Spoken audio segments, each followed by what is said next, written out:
দর্শক, এই মুহূর্তে আমরা গাজীপুরে যেতে চাই। সেখানে ডক্টর নাজমুল করিম খান তিনি কথা বলছেন। সাংবাদিক তুহিন হত্যার সর্বশেষ খবরাখবর গণমাধ্যম কর্মীদের সামনে তিনি জানাচ্ছেন। ইন্ডাস্ট্রি বন্ধ হয়ে গেছে, সেই শ্রমিকরা যারা কর্মহীন হয়ে গেছে তাদের একটি অংশ এইটিতে অংশগ্রহণ করছে। পাশাপাশি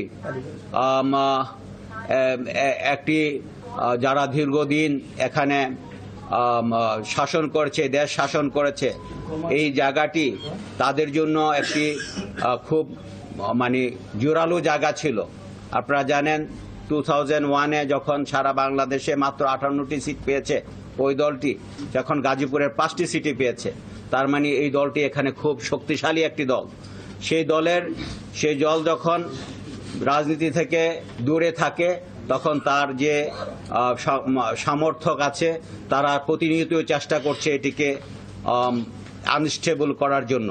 আমরা প্রতিনিয়তই তাদের বিরুদ্ধে তাদের নজরদারি করছি এবং সেই নজরদারিটাও আমাদের জন্য একটি বাড়তি বিষয় হয়ে গেছে।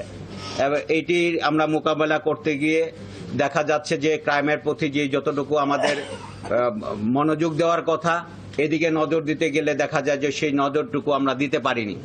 তো সেই কারণে এখানে ক্রাইম বেড়েছে কিনা আমি জানি না। আগের স্ট্যাটিস্টিক যদি দেখেন, ক্রাইম কিন্তু আগের স্ট্যাটিস্টিক্সের মতোই আছে। আমি আপনাদেরকে ক্রাইম স্ট্যাটিস্টিক দিয়ে দেখাতে পারবো, কিন্তু আমি মনে করি এটি আমার আগের মতো থাকাটা এটি আমার কোনো স্বস্তির বিষয় না। আমি এটিকে ক্রাপ ডাউন করতে চাই, আপনাদের সহযোগিতায় আরও ভালো করতে চাই। এখানে ক্রাইম অবশ্যই এটিকে ক্রাপ ডাউন করে মানুষের স্বস্তি ফিরে আনার জন্য আমি কাজ করতে চাই। দর্শক, আমরা এখন সরাসরি গাজীপুরে সাংবাদিক হত্যার ঘটনার সর্বশেষ তথ্য জানছিলাম। সেখানকার পুলিশের পক্ষ থেকে বক্তব্য দেওয়া হচ্ছিল।